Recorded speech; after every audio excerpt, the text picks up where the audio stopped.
Welcome once again. So we are just going to be spending time together painting over 10 minutes. In this video, you are going to be watching me paint in real time for 10 minutes. I will not be editing the process out, and this little flower vase here was actually done over the first video, which you can check out. I would put it in the description below. Now let's set our timer down, and here I'm going to be using my Caran d'Ache gouache set. Now if you don't have gouache, don't forget that you can just use whatever you have. I will link all the items I'm using in the description below. So we're going to start off by really getting our paints nice and wet.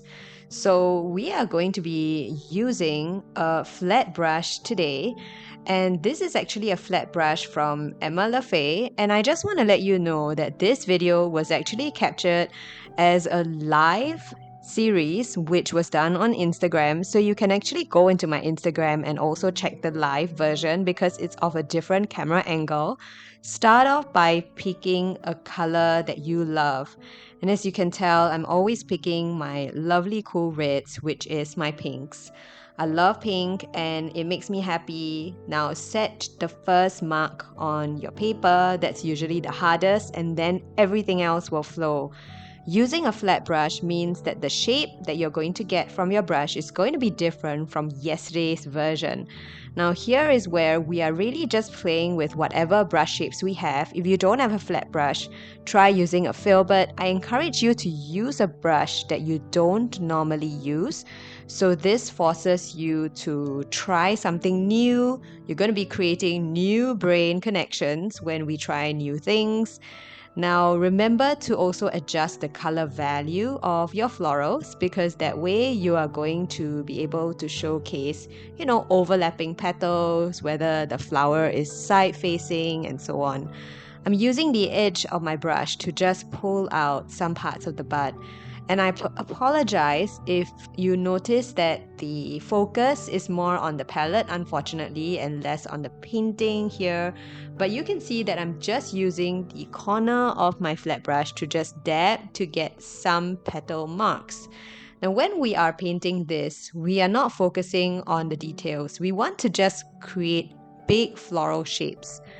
One of the things that so many of my members in Brush Movement have difficulties with is seeing big shapes. And I think that this is a great exercise for you to just focus on shapes instead of focusing on details. The bigger we paint, the higher chance we feel like we need to fill the space with details. And here, I want you to just focus on really what kind of shapes your brush can make. If you are not using a flat brush, this also means that you and I are going to have slightly different outcomes just because of the shape that our brush is able to create. Now we are just going to create a big flower here, and you can see that I am going around and most of my petals are showcasing the front-facing flower. I'm also leaving out some white spaces because this allows the painting to stay loose. You can charge in color in the edges, and this also allows the flower to have some blends and bleeds, which is so beautiful. So take advantage of that, especially when we are painting in watercolor. So my timer is still running, and here is where I'm going to be adding a couple of small little buds with the green that I have existing on my palette. So I believe that this was the green I mixed up from the previous time we painted that first vase. Now, I am also going to be dropping the pin for the reference for this video in the description, so you can go in and try it out on your own, because maybe your interpretation is going to be different from mine. So whether you're a beginner or you're seasoned in watercolor, here are a couple of things I want you to try out as you are working with this. Now, if you are a beginner, here is what I want you to focus on. I want you to really practice just holding your brush lightly. Try and hold your brush further away if you can, because this is going to force you to use your brush more like a brush instead of using it like a pen or a pencil. Now I know that we're painting small, so sometimes we do need to hold it slightly closer, but instead of tightening your grip, you want to hold it nice and light, because this is also going to help you to paint loosely. Now I've changed my brush over to my long round brush again, and this is because we are going to get some of those thin little stems and vines, and that's the nice thing about your round brush. Now you can see that the shapes of the flowers are different from the first vase and today's vase because of the flat brush that I had used before. So this is where exploring different brush shapes would come for a more seasoned watercolor artist. So depending on what your stage is, I want you to explore based on your level of experience. If you've been painting for a while, maybe now's the time to explore different brush shapes or even interchange between different brushes and sizes as you are painting. So you can see that I'm now changed to a round brush, and this is basically just to help me to capture my thin strokes. Try and do your thin strokes in one stroke, and you can lift off at the end when you're done. I like to keep my stems curved because it creates movement and it also makes the entire painting less stiff. Don't be afraid to create C curve, S curves, L curves. There are so many different variations of curves you can play around with. And here is where you can also play with the color value, so adjusting how much water you have in your brush to get a much lighter and more diluted color. Now my eye is on the timer. I am still here and you can see that I'm just taking my time. And we've got about 6 minutes down from the clock. We are still going. Take your time to mix your paint. It's no hurry at all. I'm just adding in some slightly darker greens on the edges of some of these buds. And I know it's not very clear here, but this actually just helps me to bring a bit of dimension to the flower buds.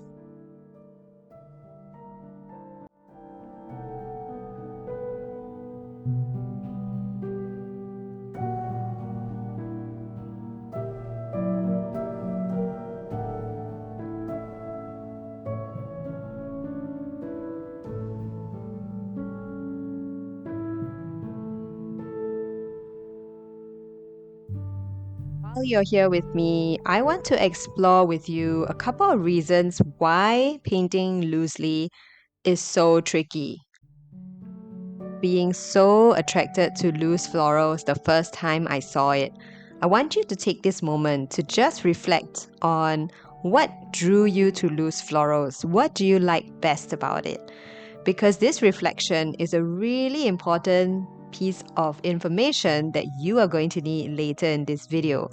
Now, speaking of what attracted me to watercolor, I just love the blends, the bleeds, and that transparency. There was so much versatility, and I felt like compared to oils and acrylic, it definitely had a little bit more of a feminine look that I really, really liked.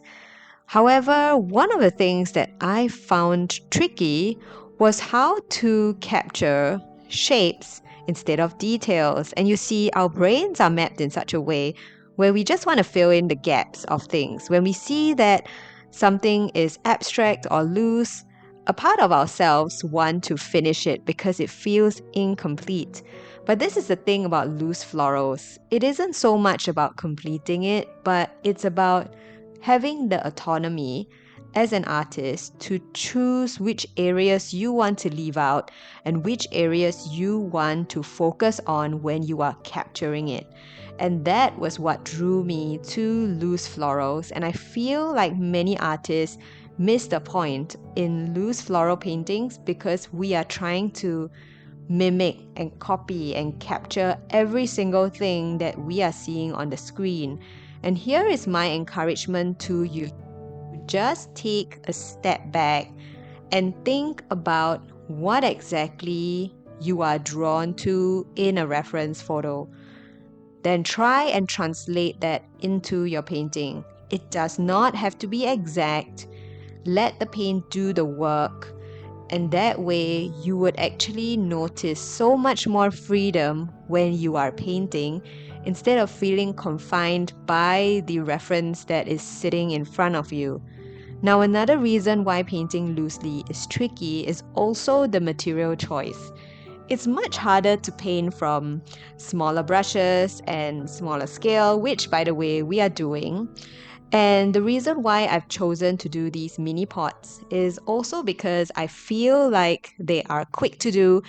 It reduces the amount of excuses I can give myself that I don't have time, because really we have 10 minutes. All we have to do right now, especially for you, is just to open YouTube, click play, get your paint, your papers out, spray it down, and just get started. And that is exactly what I wanted for the community. I wanted people to see how easy it is to get started instead of feeling like there is so many things that we need to get ready. Now, the thing about loose florals though is that using a large brush is probably going to help you to achieve that looseness in comparison to small brushes. We also can't underestimate the importance of small brushes, because that is actually one of the key tools to help us to capture small details, thin stems and lines, which many of us don't practice using enough. And when you are creating movement in your paintings, you actually do need that fine motor skill of not putting pressure on the tip, which, by the way, is a really hard skill to capture because we are so used to putting pressure on our pens when we are writing. So as a result, you need to practice that muscle movement and memory for creating thin strokes by gliding across your paper without putting pressure on your paper. So this means that maybe if it's something that you notice you're having a hard time doing, try practicing that out. Now we are looking at our composition, and here is where I thought that there were one or two spaces I just wanted to add in a white flower. This is just to fill some of the spaces. Now, I want you to not fall into the trap of filling up the entire piece of work. White space is your friend. It's so important to leave out white spaces because that's also going to help you to kind of appreciate the spaces that are covered. Now, with this vase, I wanted to go in with my Caran d'Ache wax pastels. And by the way, if you had attended this on Instagram live, you would see that the timer has already rang. That's okay. I'm just going to go in and I'm going to add layers to the vase, and I wanted it to have a pop of light color over that dark color. Choose a simple pattern. It could be dots, it could be horizontal lines, it could be vertical lines, whatever that makes it simple, because the vase is not your focal point, it is the flowers. But for me, I just wanted it to look a lot more fun, so I'm sorry that the focus is really on the Caran d'Ache, but I'm going to show you how it eventually turned out.